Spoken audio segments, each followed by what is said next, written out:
Next, we are going to discuss about source of working capital. That means working capital requirement can be normalized from short-term and long-term sources, and each sources will have both merits and implications up to the certain extract. Use of working capital may be different from stage to stage, and the above sources are also classified into internal sources and external sources of working capital. That is, internal sources such as retained earnings, reserve and surplus, depreciation funds, etc., and external sources such as debentures and public deposits, and loans from banks and financial institutions, and advances and credit, and financial arrangements like factoring, etc.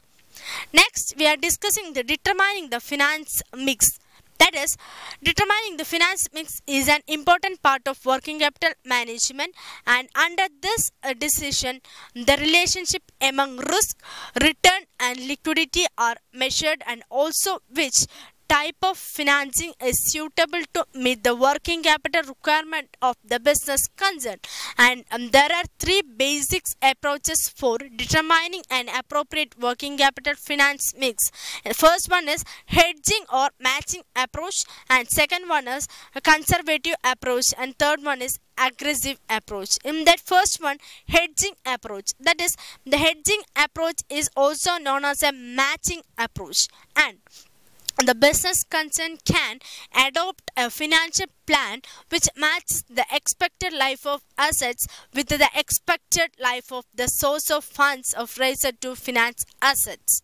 And when the business follow a matching approach, long-term finance shall be used to fix assets and permanent current assets, and short-term financing to finance temporary or variable assets.